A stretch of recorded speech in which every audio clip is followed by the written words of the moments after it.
आप देख रहे हैं देश का विशाल नेटवर्क इंडिया टीवी लाइव, सच्चाई की सही आवाज। આજ રોજ દાહોદ નગરપાલિકાના પ્રમુખ તરીકે ચાર્જ સંભાળતા મને ખૂબ આનંદ અને ગૌરવની લાગણી થાય છે।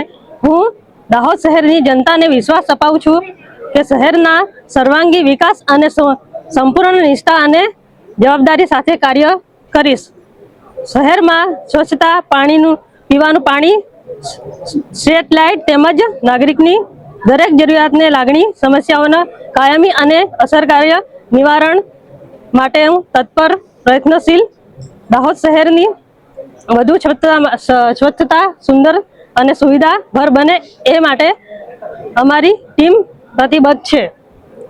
આ સાથે હું ભારતીય જનતા પાર્ટીના રાષ્ટ્ર, પ્રદેશ, જિલ્લા તથા શહેરના તમામ આગેવાનો અને કાર્યકર્તાઓનો હૃદયપૂર્વક આભાર વ્યક્ત કરું છું।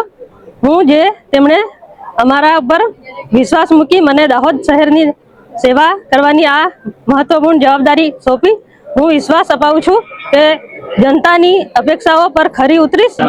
નમસ્કાર। દાહોદ નગરપાલિકાના લોક ઉપયોગી તથા જવાબદારી ભર્યા પદમાંનું એક ઉપપ્રમુખ તરીકે મારી પસંદગી કરવા બદલ ભારતીય જનતા પાર્ટી પ્રદેશ સંગઠન, શહેર સંગઠન, જિલ્લા સંકલન સમિતિ તથા જિલ્લા ભાજપ પરિવારના હૃદયથી હું આભાર વ્યક્ત કરું છું। દાહોદના વિકાસ માટે તથા પ્રજાલક્ષી શક્ય તમામ કાર્યો પ્રમુખશ્રીના માર્ગદર્શન હેઠળ સિનિયર કાર્યકર્તા તથા પાર્ટીના સાથીઓ સાથે મળીને પૂર્ણ કરીશું એવી બાહેધરી આપું છું। भारत माता की जय। देश और प्रदेश की खबरों के लिए अभी सब्सक्राइब कीजिए इंडिया टीवी लाइव, साथ ही बेल आइकन को दबाना बिल्कुल ना भूलें, जिससे सबसे पहले खबर आप तक पहुंच सके।